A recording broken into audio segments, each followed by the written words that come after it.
নমস্কার, আমি সন্তোষ শর্মা এবং সবাই দেখছেন রেশনিস নিউজ। বইয়ের প্রতি বই পড়ান, বই কিনুন এবং উপহার দিন বই, সঙ্গে সাংস্কৃতিক অনুষ্ঠান এবং বিজ্ঞান আন্দোলন সব মিলিয়ে হালি শহরে বই মেলা।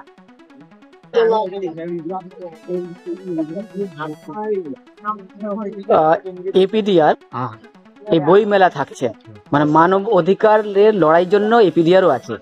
তো আপনাদের কি কি ভূমিকা থাকবে এই লিটল ম্যাগাজিনে? আমরা মনে করি যে মানুষের যে অধিকার আজকে সারা পৃথিবী জুড়েই যে অধিকার লঙ্ঘিত হচ্ছে, সেটা মানুষকে জানানোর যেরকম রাস্তার লড়াই, সেরকম পাশাপাশি মানুষের জন্য এই ছোট ছোট পত্রিকাগুলো, যে বিভিন্ন জায়গায় পত্রিকাগুলো নিয়ে যে মেলা হচ্ছে, আমরা তাতে অংশগ্রহণ করছি। যে আমাদের যে দাবি, আমরা যে কথাগুলো বলতে চাইছি, সেটা মানুষের কাছে আমাদের পত্রিকায় অধিকার বা বিভিন্ন ধরনের যে পত্রিকাগুলো আছে, সেই পত্রিকার মধ্যে দিয়ে আমাদের বক্তব্যটা তুলে ধরে।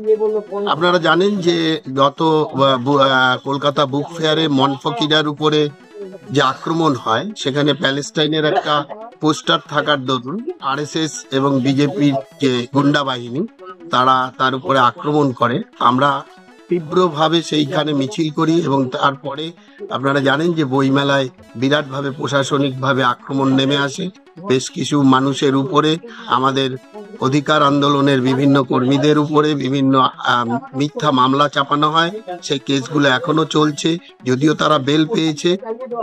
আমরা মনে করি যে এইভাবে অধিকার লঙ্ঘনগুলো যে হচ্ছে, সেই প্রতিটা অধিকার লঙ্ঘনের আমরা আমাদের পত্রিকার মধ্যে দিয়ে, আমাদের আন্দোলনের মধ্যে দিয়ে আমরা মানুষের সামনে পৌঁছে। এটাই এপিডিআর। এই জন্যই এপিডিআর বিভিন্ন জায়গায় যে মেলাগুলো হচ্ছে, লিটল ম্যাগাজিন হোক, বই মেলা হোক, সেখানে এপিডিআর তার অংশগ্রহণ রাখছে এবং তারা সোচ্চারের সাথে এই মেলাগুলো, যাতে মানুষের কাছে এই মেলার যে উদ্দেশ্য, ছোট ছোট পত্রিকার মধ্যে দিয়ে যে কথাগুলো বেরিয়ে আসে, যে আন্দোলনের কথাগুলো বেরিয়ে আসে, সেটা মানুষের কাছে পৌঁছে দেবে। মানবাধিকার লঙ্ঘনের বিরুদ্ধে সোচ্চার হওয়া।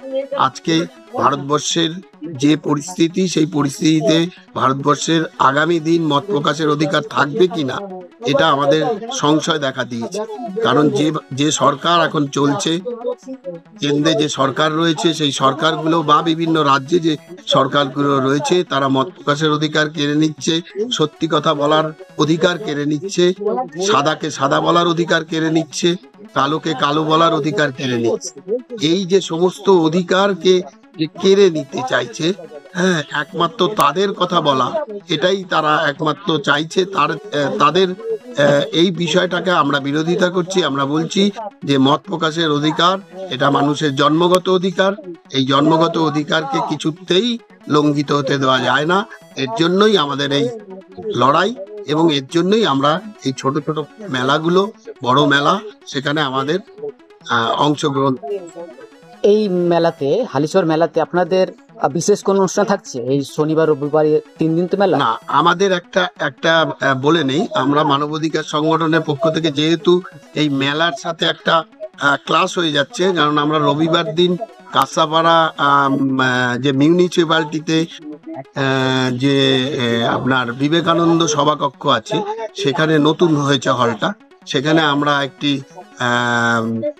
ওখানে আলোচনা সভা করছি।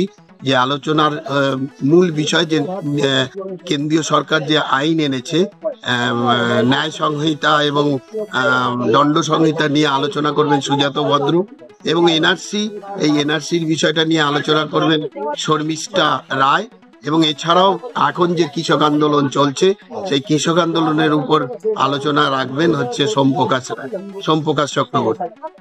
এই বিষয়টা আগামী রোববার, মানে আগামী 10 তারিখ, 10ই মার্চ কাঁসাপাড়ায় হবে। এখানে সেই জন্য আমাদের কোনো এই ধরনের বিষয় থাকছে না। এখানে শুধু আমরা এই স্টলটাই রাখছি। আপনার পরিচয় দেবেন? আমি জয়গোপাল দে, কাঁসাপাড়া বীজপুর এলাকায় মানবাধিকার আন্দোলনের সাথে দীর্ঘদিন যুক্ত। ওর নাম গৌরাঙ্গ মণ্ডল। ও দীর্ঘদিন ধরে মানবাধিকার আন্দোলনের সাথে, এপিডিআর এর সাথে যুক্ত।